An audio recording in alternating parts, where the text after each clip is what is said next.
रमज़ान के पूरे 30 रोज़ों के बाद आज ईद आई है।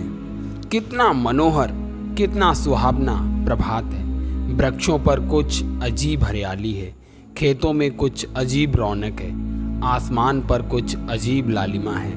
आज का सूर्य देखो, कितना प्यारा, कितना शीतल है, मानो संसार को ईद की बधाई दे रहा है। गांव में कितनी हलचल है, ईदगाह जाने की तैयारियां हो रही हैं। किसी के कुर्ते में बटन नहीं है, पड़ोस के घर से सुई धागा लेने दौड़ा जा रहा है। किसी के जूते कड़े हो गए हैं, उनमें तेल डालने के लिए तेली के घर भागा जाता है। जल्दी जल्दी बैलों को सानी पानी दे दें, ईदगाह से लौटते लौटते दोपहर हो जाएगी। 3 कोस का पैदल रास्ता, फिर सैकड़ों आदमियों से मिलना भेंटना, दोपहर से पहले लौटना असंभव है। लड़के सबसे ज़्यादा प्रसन्न हैं। किसी ने 1 रोज़ा रखा है, वह भी दोपहर तक। किसी ने वह भी नहीं, लेकिन ईदगाह जाने की खुशी उनके हिस्से की चीज़ है। रोजे बड़े बूढ़ों के लिए होंगे, उनके लिए तो ईद है। रोज़ ईद का नाम रटते थे, आज वह आ गई। अब जल्दी पड़ी है कि लोग ईदगाह क्यों नहीं चलते। इन्हें गृहस्थी की चिंताओं से क्या प्रयोजन। सेवियों के लिए दूध और शक्कर घर में है या नहीं, इनकी बला से। ये तो सबैयाँ खाएंगे। वह क्या जाने कि अब्बा जान क्यों बदहवास चौधरी कायम अली के घर दौड़े जा रहे हैं। उन्हें क्या खबर कि चौधरी आज आंखें बदल लें तो यह सारी ईद मुहर्रम हो जाए। उनकी अपनी जेबों में तो कुबेर का धन भरा हुआ है। बार बार जेब से अपना खजाना निकाल कर गिनते हैं और खुश होकर फिर रख लेते हैं। महमूद गिनता है 1, 2, 10, 12। उसके पास 12 पैसे हैं। मोहसिन के पास 1, 2, 3, 8, 9, 15 पैसे हैं। इन्हीं अनगिनती पैसों में अनगिनती चीज़ें लाएंगे, खिलौने, मिठाइयाँ, बिगुल, गेंद और ना जाने क्या क्या। और सबसे ज़्यादा प्रसन्न है हामिद। वह 4-5 साल का गरीब सूरत दुबला पतला लड़का, जिसका बाप गत वर्ष हैजे की भेंट हो गया और माँ ना जाने क्यों पीली होती होती एक दिन मर गई। किसी को पता न चला क्या बीमारी है, कहती भी तो कौन सुनने वाला था। दिल पर जो कुछ बीतती थी वह दिल में ही सहती थी, और जब ना सहा गया तो संसार से विदा हो गई। अब हामिद अपनी बूढ़ी दादी अमीना की गोद में सोता है और उतना ही प्रसन्न है। उसके अब्बा जान रुपए कमाने गए हैं, बहुत सी थैलियाँ लेकर आएंगे। अम्मी जान अल्लाह मियाँ के घर से उसके लिए बड़ी अच्छी अच्छी चीज़ें लाने गई है, इसलिए हामिद बहुत प्रसन्न है। आशा तो बड़ी चीज़ है, और फिर बच्चों की आशा, उनकी कल्पना तो राई का पर्वत बना लेती है। हामिद के पाँव में जूते नहीं हैं, सिर पर एक पुरानी धुरानी टोपी है जिसका गोट काला पड़ गया है। फिर भी वह प्रसन्न है। जब उसके अब्बा जान थैलियाँ और अम्मी जान नियामतें लेकर आएंगी तो वह दिल के अरमान निकाल लेगा। तब वह देखेगा महमूद, मोहसिन, नूरे और सम्मी कहाँ से उतने पैसे निकालेंगे। अभागिन अमीना अपनी कोठरी में बैठी रो रही है। आज ईद का दिन और उसके घर में दाना नहीं। आज आविद होता तो क्या इसी तरह ईद आती और चली जाती। इस अंधकार और निराशा में वह डूबी जा रही थी। किसने बुलाया था इस निगोड़ी ईद को। इस घर में उसका काम नहीं है, लेकिन हामिद, उसे किसी के मरने जीने से क्या मतलब। उसके अंदर प्रकाश है, बाहर आशा। विपत्ति अपना सारा दल बल लेकर आए, हामिद की आनंद भरी चितवन उसका विध्वंस कर देगी।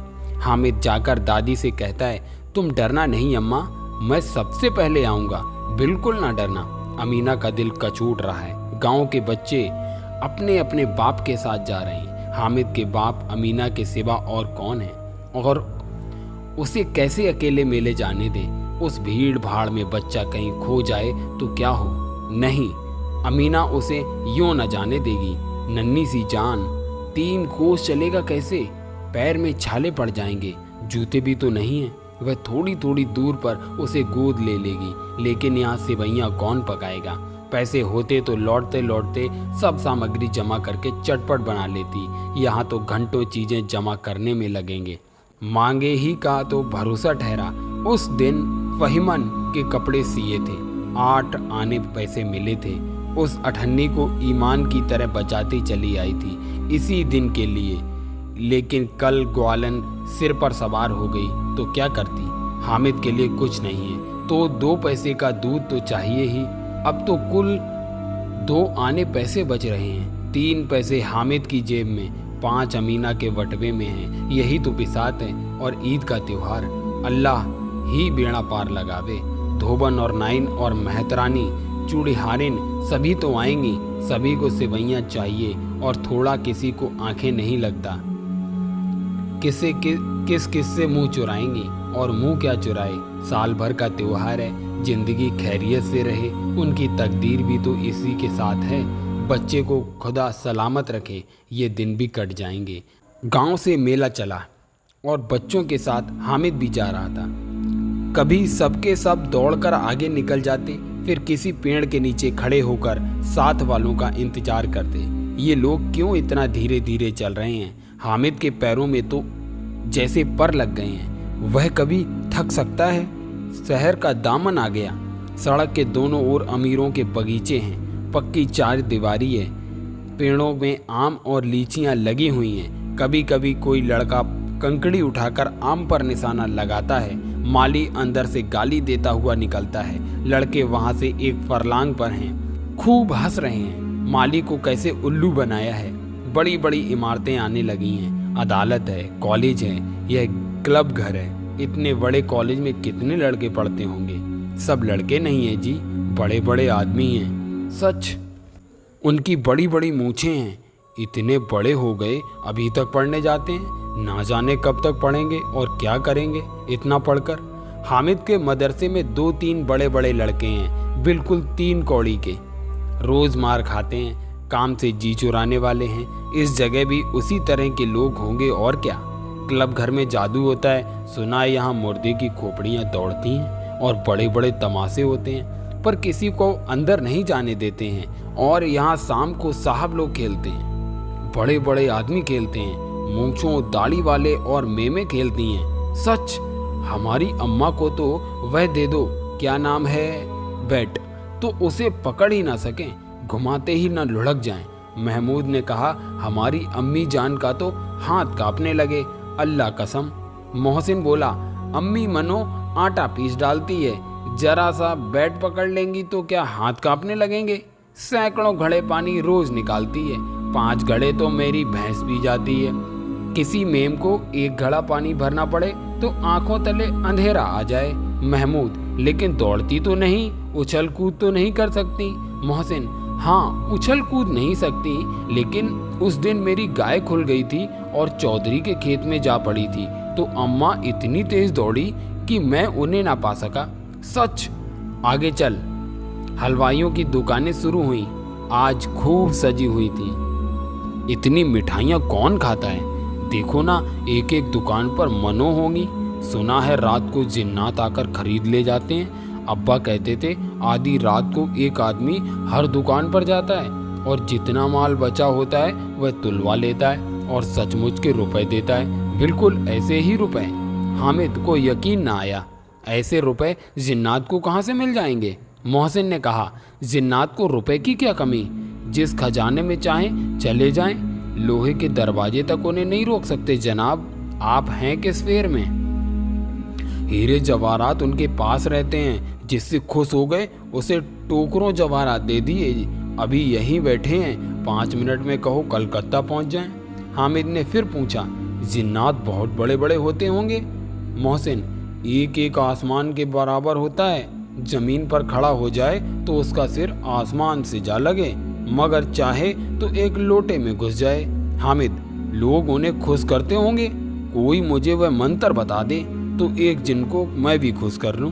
मोहसिन, अब तो मैं नहीं जानता, लेकिन चौधरी साहब के काबू में बहुत से जिन्नात हैं। कोई चीज चोरी हो जाए, चौधरी साहब उसको पता लगा देंगे और चोर का नाम भी बता देंगे। जुमराती का बछवा उस दिन खो गया था, 30 दिन हैरान हुआ, कहीं न मिला। तब झक मारकर चौधरी के पास आया। चौधरी ने तुरंत बता दिया कि मवेशी खाने में है, और वहीं मिला। जिन्नात आकर उन्हें सारे जहान की खबरें दे जाते हैं। अब उसकी समझ में आ गया कि चौधरी के पास इतना धन क्यों है, क्यों उनका इतना सम्मान है। आगे चले, यह पुलिस लाइन है। यही सब कांस्टेबल कवायद करते हैं। रैटन 5-4 रात को बेचारे घूम घूम कर पहरा देते हैं, नहीं चोरियां हो जाएं। मोहसिन ने प्रतिवाद किया, यह कांस्टेबल पहरा देते हैं तभी तुम बहुत जानते हो। अजी हजरत, यह चोरी कराते हैं। शहर के जितने चोर डाकू हैं सब इनके मिले रहते हैं। रात को ये लोग चोरों से तो कहते हैं चोरी करो, और आप दूसरे में मोहल्ले जाकर जागते रहो पुकारते हैं। जब ही इन लोगों के पास इतने रुपए आते हैं, मेरे मामू एक थाने में कांस्टेबल हैं, 20 रुपया महीना पाते हैं, लेकिन 50 रुपए घर भेजते हैं। अल्लाह कसम, मैंने एक बार पूछा था कि मामू आप कितने रुपए कहाँ से पाते हैं? हंसकर कहने लगे, बेटा अल्लाह देता है। फिर आप ही बोले, हम लोग चाहें तो एक दिन में लाखों मार लाएं। हम तो इतना ही लेते हैं जितना अपनी बदनामी न हो और नौकरी न चली जाए। हामिद ने पूछा, यह लोग चोरी करवाते हैं तो कोई इन्हें पकड़ता नहीं? मोहसिन उसकी नादानी पर दया दिखाकर बोला, अरे पागल, इन्हें कौन पकड़ेगा? पकड़ने वाला तो यह खुद है, लेकिन अल्लाह इन्हें सजा भी खूब देता है। हराम का माल हराम में जाता है। थोड़े ही दिन हुए मामू के घर में आग लग गई, सारी लेई पूंजी जल गई, एक बर्तन तक ना बचा। कई दिन पेड़ के नीचे सोए, अल्लाह कसम पेड़ के नीचे। फिर न जाने कहाँ से 100 कर्ज लाए तो बर्तन भाड़े आए। हामिद, 150 से ज़्यादा होते हैं। कहाँ 50, कहाँ 100। 50 एक थैली भर होता है, 100 तो 2 थैलियों में भी ना आवे। अब बस्ती घनी होने लगी थी। ईदगाह जाने वालों की टोलियां नजर आने लगी, एक से एक भड़कीले वस्त्र पहने हुए, कोई इक्के तांगे पर सवार, कोई मोटर पर। सभी इत्र में बसे, सभी के दिलों में उमंग। ग्रामीणों का एक छोटा सा दल अपनी विपन्नता से बेखबर, संतोष और धैर्य में मगन चला जा रहा था। बच्चों के लिए नगर की सभी चीजें अनोखी थीं। जिस चीज की ओर ताकते ही रह जाते, और पीछे से बार बार हॉर्न की आवाज होने पर भी न चेतते। हामिद तो मोटर के नीचे जाते जाते बचा। सहसा ईदगाह नजर आया। ऊपर इमली के घने वृक्षों की छाया, नीचे पक्का फर्श है जिस पर जाजिम बिछा हुआ है, और रोजेदारों की पंक्तियां एक के पीछे एक ना जाने कहां तक चली गई हैं, पक्के जगत के नीचे तक, जहां जाजिम भी नहीं है। नए आने वाले आकर पीछे की कतार में खड़े हो जाते हैं। आगे जगह नहीं है। यहाँ कोई धन और पद नहीं देखता है। इस्लाम की निगाह में सब बराबर हैं। इन ग्रामीणों ने भी वजू किया और पिछली पंक्ति में खड़े हो गए। कितना सुंदर संचालन है, कितनी सुंदर व्यवस्था। लाखों सिर एक साथ सिजदे में झुक जाते हैं, फिर सबके सब एक साथ उठ जाते हैं, एक साथ झुकते हैं और एक साथ घुटनों के बल बैठ जाते हैं।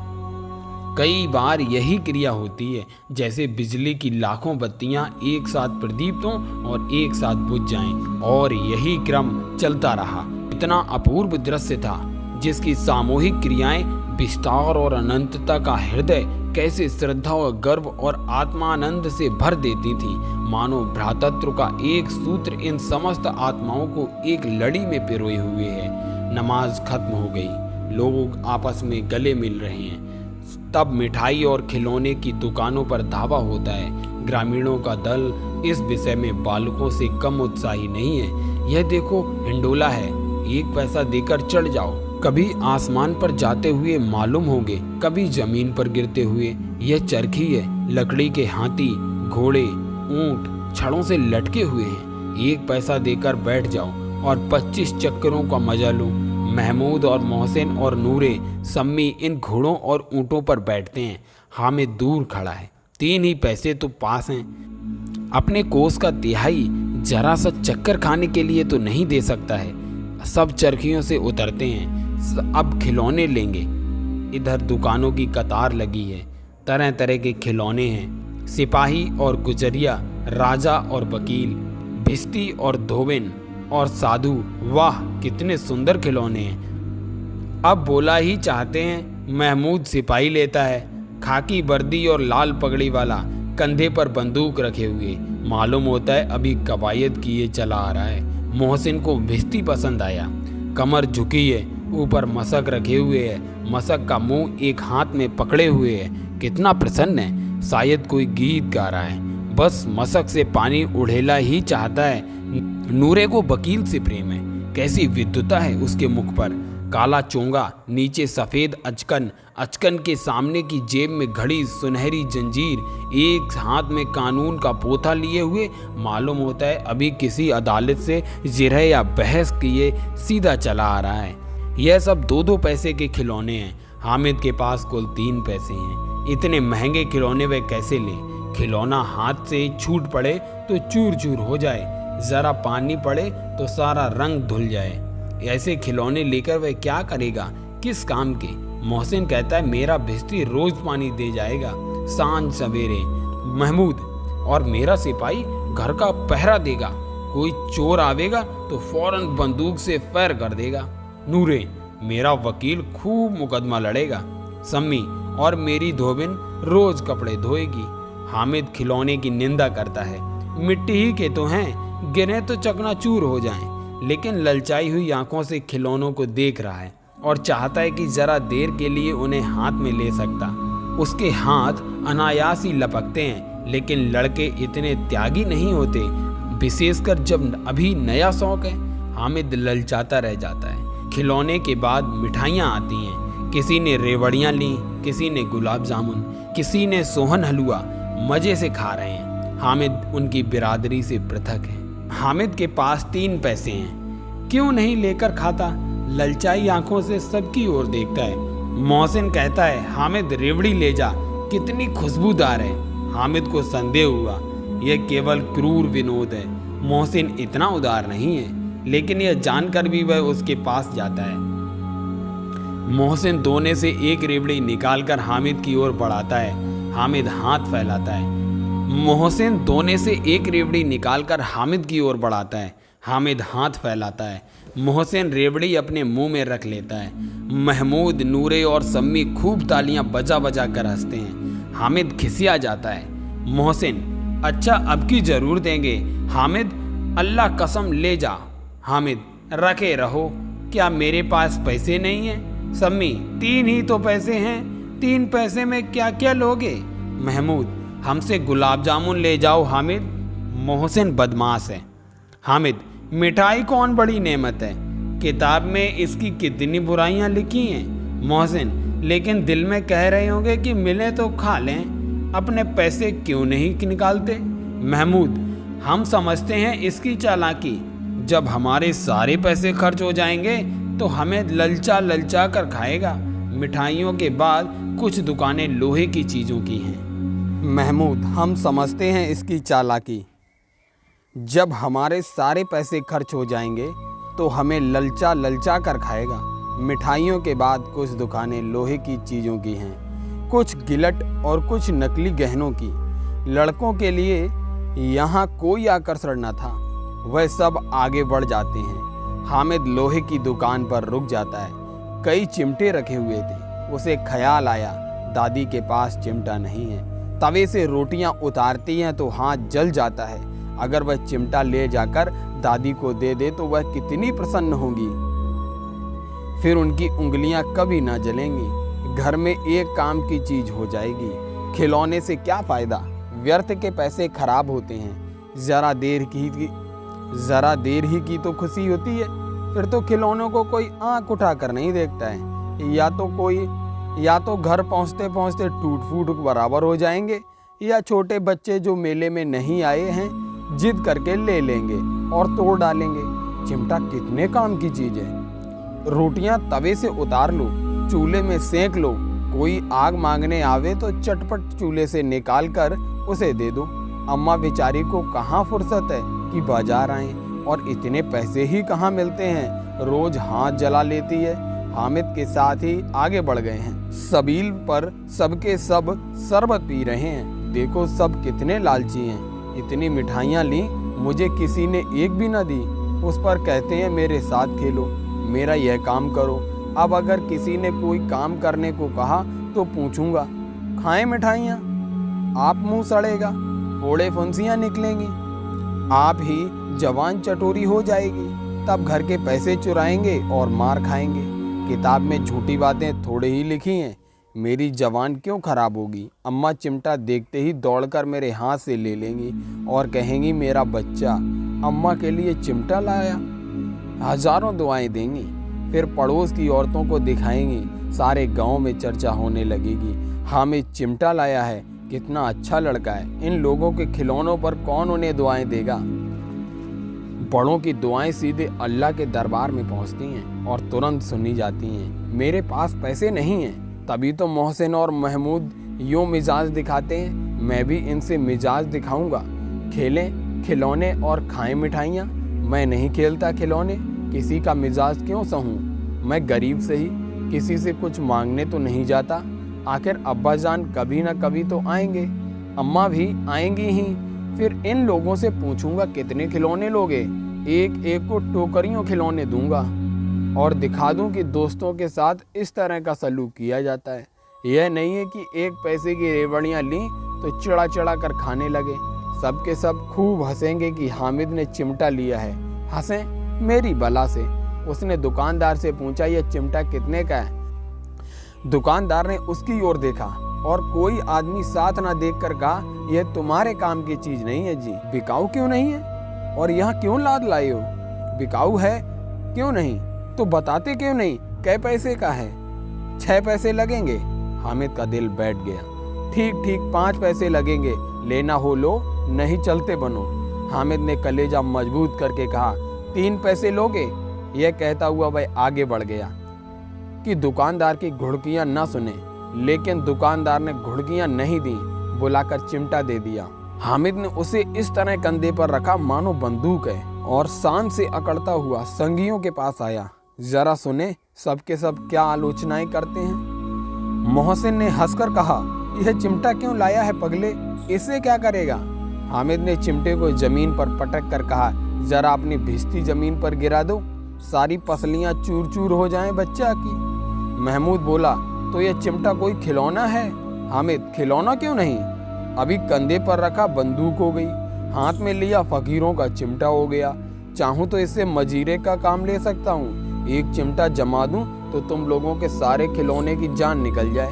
तुम्हारे खिलौने कितना ही जोर लगावें, वे मेरे चिमटे का बाल भी बांका ना कर सकते। मेरा बहादुर शेर है चिमटा। सम्मी ने खंजरी ली थी, प्रभावित होकर बोला मेरी खंजरी से बदलोगे, 2 आने की है। हामिद ने खंजरी की ओर उपेक्षा से देखा। मेरा चिमटा चाहे तो तुम्हारी खंजरी का पेट फाड़ डाले, बस एक चमड़े की झिल्ली लगा दी। डब डब बोलने लगी, जरा सा पानी लग जाए तो खत्म हो जाए। मेरा बहादुर चिमटा आग में, पानी में, तूफान में बराबर डटा रहेगा। चिमटे ने सभी को मोहित कर लिया, लेकिन अब पैसे किसके पास धरे हैं। फिर मेले से दूर निकल आए हैं। 9 कब के बज गए, धूप तेज हो रही है, घर पहुंचने की जल्दी हो रही है। बाप से भी जिद करें तो चिमटा नहीं मिल सकता है। हामिद है बड़ा चालाक, इसीलिए बदमाश ने अपने पैसे बचा रखे थे।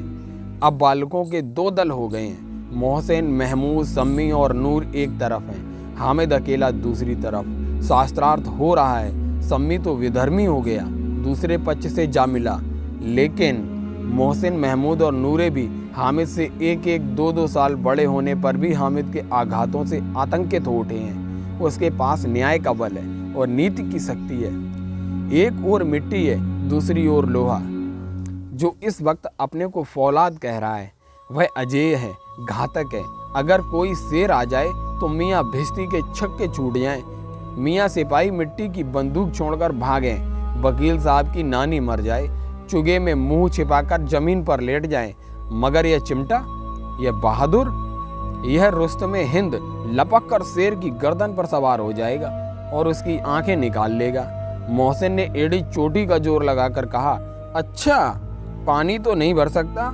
हामिद ने चिमटे को सीधा खड़ा करके कहा भिश्ती को एक डांट बताएगा तो दौड़ा हुआ पानी लाकर उसके द्वार पर छिड़कने लगेगा। मोहसिन परास्त हो गया, पर महमूद ने कुमक पहुंचाई अगर बच्चा पकड़ा जाए तो अदालत में बंधे बंधे फिरेंगे, तब तो वकील साहब के ही पैरों पड़ेंगे।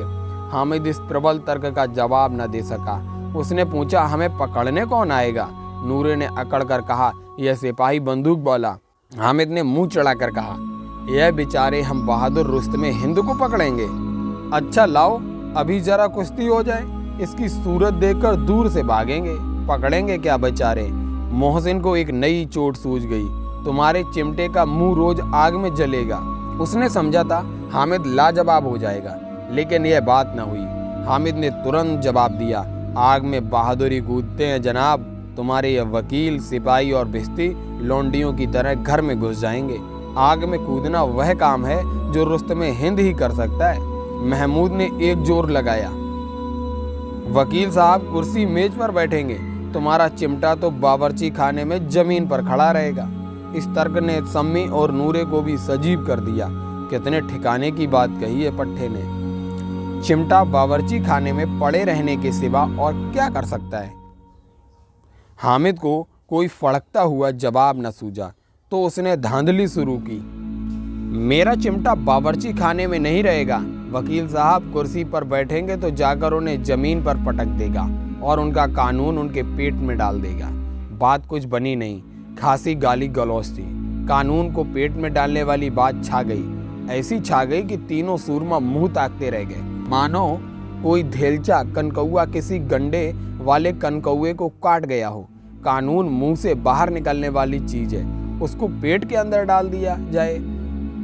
बेतुकी सी बात होने पर भी कुछ नयापन रखती है। हामिद ने मैदान मार लिया। उसका चिमटा रुस्तमे हिंद है। अब इसमें मोहसिन, महमूद, नूरे, सम्मी किसी को भी आपत्ति नहीं हो सकती। विजेता को हारने वाले से जो सत्कार मिलना स्वाभाविक है, वह हामिद को भी मिला।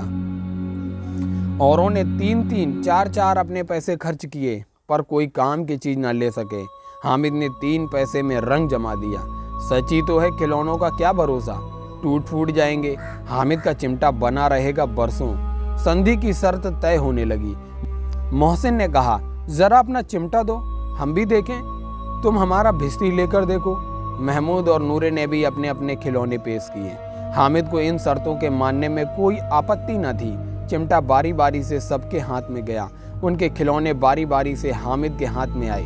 कितने खूबसूरत खिलौने हैं। हामिद ने हारने वालों के आंसू पोंछे। मैं तुम्हें चिढ़ा रहा था, सच यह लोहे का चिमटा भला इन खिलौनों की क्या बराबरी करेगा।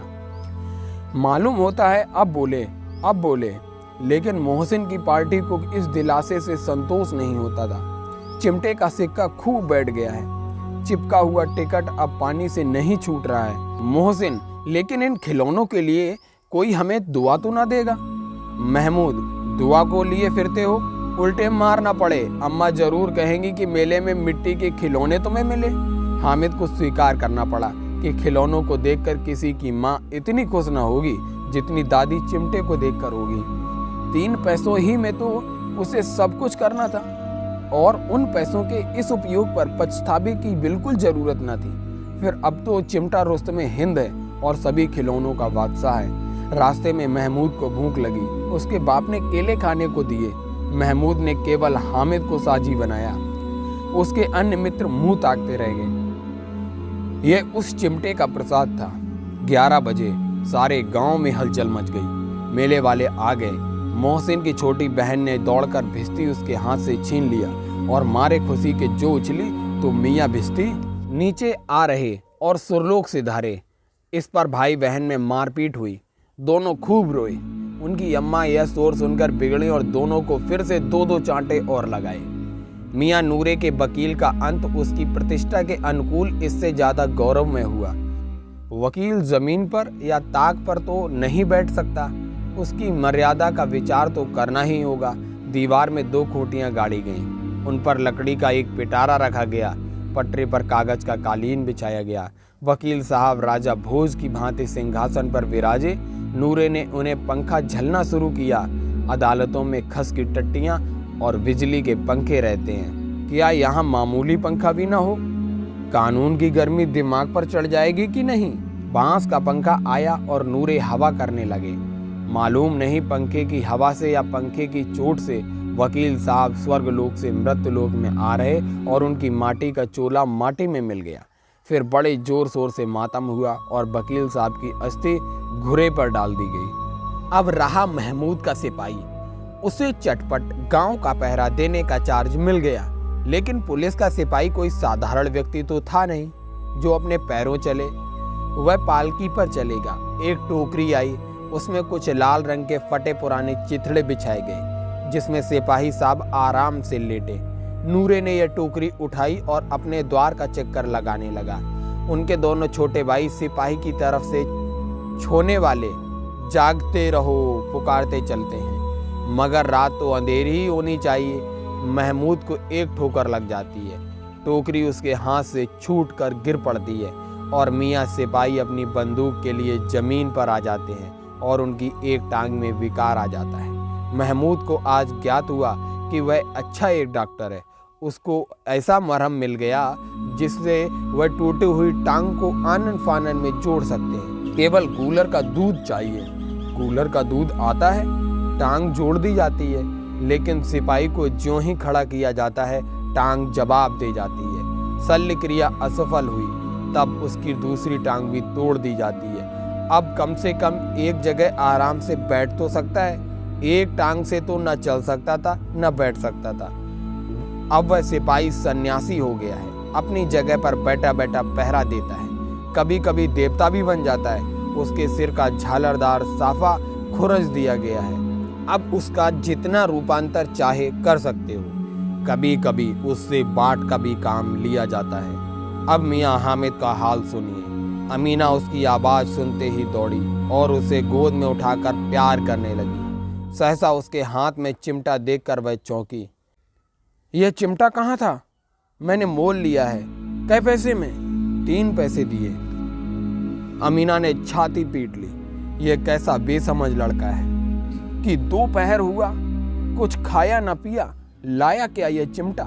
सारे मेले में तुझे और कोई चीज न मिली जो यह लोहे का चिमटा उठा लाया? हामिद ने अपराधी भाव से कहा। तुम्हारी उंगलियां तवे से जल जाती थी, इसलिए मैंने इसे ले लिया। बुढ़िया का क्रोध तुरंत स्नेह में बदल गया, और स्नेह भी वह नहीं जो प्रगल्भ होता है और अपनी सारी कसक शब्दों में बिखेर देता है। यह मूक स्नेह था, खूब ठोस, रस और स्वाद से भरा हुआ। बच्चे में कितना त्याग, कितना सद्भाव और कितना विवेक है। दूसरों को खिलौने लेते हुए और मिठाई खाते देखकर उसका मन कितना ललचाया होगा। इतना जब्त इससे हुआ कैसे? वहां भी उसे अपनी बुढ़िया दादी की याद बनी रही। अमीना का मन गदगद हो गया। और एक बड़ी विचित्र बात हुई, हामिद के इस चिमटे से भी विचित्र। बच्चे हामिद ने बूढ़े हामिद का पार्ट खेला था। बुढ़िया अमीना बालिका अमीना बन गई। वह रोने लगी, दामन फैलाकर हामिद को दुआएं देती जाती थी और आंसू की बड़ी बड़ी बूंदें गिराती जाती थी। हामिद इसका रहस्य क्या समझता?